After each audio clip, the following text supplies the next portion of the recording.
Hello and welcome to effective knowledge point. दोस्तों, आज हम एक अहम टॉपिक पढ़ने जा रहे हैं।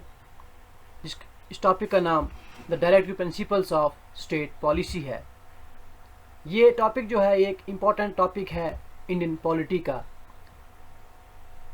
क्योंकि इस टॉपिक में से अक्सर हर एग्ज़ाम में क्वेश्चन जो है पूछे जाते हैं।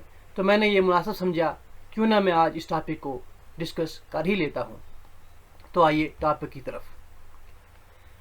The directive principles of state policy are enumerated in part 4th of the Constitution from Articles 36 to 51। जैसा कि आप जानते ही हैं, जो DPSP है, directive principles of state policy जो हैं, ये कॉन्स्टिट्यूशन के पार्ट 4th में मेंशन है। और आर्टिकल्स की अगर हम बात करें तो इसमें आर्टिकल्स जो हैं 36 से लेके 51 तक आते हैं।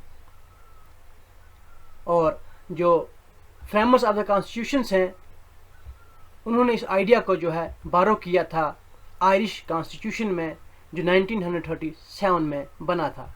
याद रखिए, we are talking about Irish constitution which was constituted in 1937। और उसके बाद जो है आयरिश कॉन्स्टिट्यूशन से जो ये कहाँ से आए थे, उन लोगों ने इसको कॉपी किया था स्पेनिश कॉन्स्टिट्यूशन से। इस तरह से डायरेक्टली अगर हम बात करें तो directive principles of state policy जो इंडियन कॉन्स्टिट्यूशन में आए हैं वो आयरिश कॉन्स्टिट्यूशन से ही आए हैं।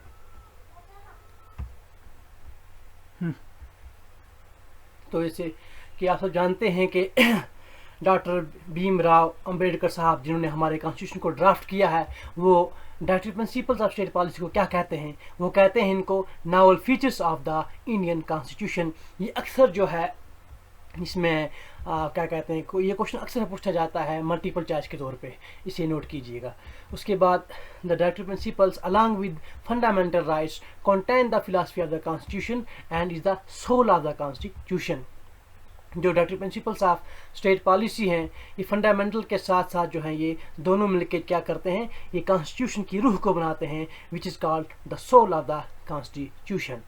उसके बाद एक मशहूर पॉलिटिकल साइंटिस्ट जिनका नाम ग्रानविल ऑस्टिन है, अक्सर आपने इनका नाम सुना होगा। ये कहते हैं directive principles of state policies को क्या कहते हैं कि ये these are the conscience of the constitution. तो एक और ऑब्जेक्टिव आपके पास आता है ये दूसरे क्वेश्चन के, ग्रानविल ऑस्टिन ने क्या कहा है? तो उन्होंने कहा है DPSP are the conscience of the constitution. तो ये इसकी रही ब्रीफ इंट्रोडक्शन। तो आइए हम अब फीचर्स जानते हैं directive principles of state policy के बारे में। तो सबसे पहला फीचर इसका ये है कि these are constitutional instructions to the state legislative, executive and administrative matters. DPSP जो है वो एक आईनी, एक हिदायत हैं किसके लिए? स्टेट्स को, उनके लेजिस्लेटिव, एग्जीक्यूटिव और एडमिनिस्ट्रेटिव मैटर्स के लिए। और उसके साथ साथ ये रिजेंबल करते हैं इंस्ट्रूमेंट ऑफ इंस्ट्रक्शन से, क्योंकि ये इंस्ट्रूमेंट हैं हिदायत के, इसलिए इनको रिजेंबल करते हैं इंस्ट्रूमेंट ऑफ इंस्ट्रक्शन से। जो इंस्ट्रूमेंट ऑफ इंस्ट्रक्शंस जो हैं वो किस में इन्यूमरेटेड हैं? वो दिए गए हैं government of India act of 1935, जो एक बहुत बड़ा मशहूर एक्ट था। उसके बाद they constitute the comprehensive economic, social and political program for modern state। और इस तरह से ये क्या बनाते हैं, एक माली, समाजी और सियासी प्रोग्राम जो हैं मॉडर्न स्टेट्स के लिए जो है ये तैयार करती हैं। कौन?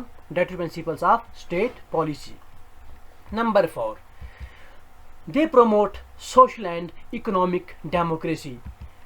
they embody the concept of a welfare state।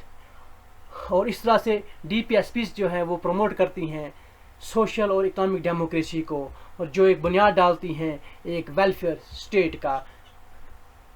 उसके बाद number 5, they are fundamental in the governance of the country. वो एक मुल्क की गवर्नेंस के लिए जो है बहुत ही बुनियादी हैं, मीन्स के they are very fundamental in the governance of the country. और उसके साथ साथ दे आर नॉन जस्टिसिएबल। ये याद रखिएगा, it is also one of the objectives which always asked by the examiners in the questions in the exams। और term जो non justiciable है, इसका मतलब क्या है वो आप समझ लें कि नॉन जस्टिसेबल होता है which can not be enforced bye the court of law. Court of law जो है इसको एनफोर्स नहीं कर सकता है लीगली तौर पे। They are not legally enforceable by the court for their violation. अगर DPSPs की वायलेशन हो जाए तो कोर्ट्स जो है उसको लीगली इन्फोर्स नहीं कर सकते। उसके बाद number 6, they apply to both union and state governments. ये दोनों जगह अप्लाई होती है, चाहे वो यूनियन गवर्नमेंट्स हों या स्टेट गवर्नमेंट्स हों, and all other authorities coming under the definition of state. तो स्टेट की डेफिनेशन के अंदर जितने भी जो है इदारे आते हैं उन तमाम में जो है इसको अप्लाई किया जाता है। सो दोस्तों, इस तरह से हमने आज ब्रीफली डिस्कस किया directive principles of state policy को। Thanks for watching.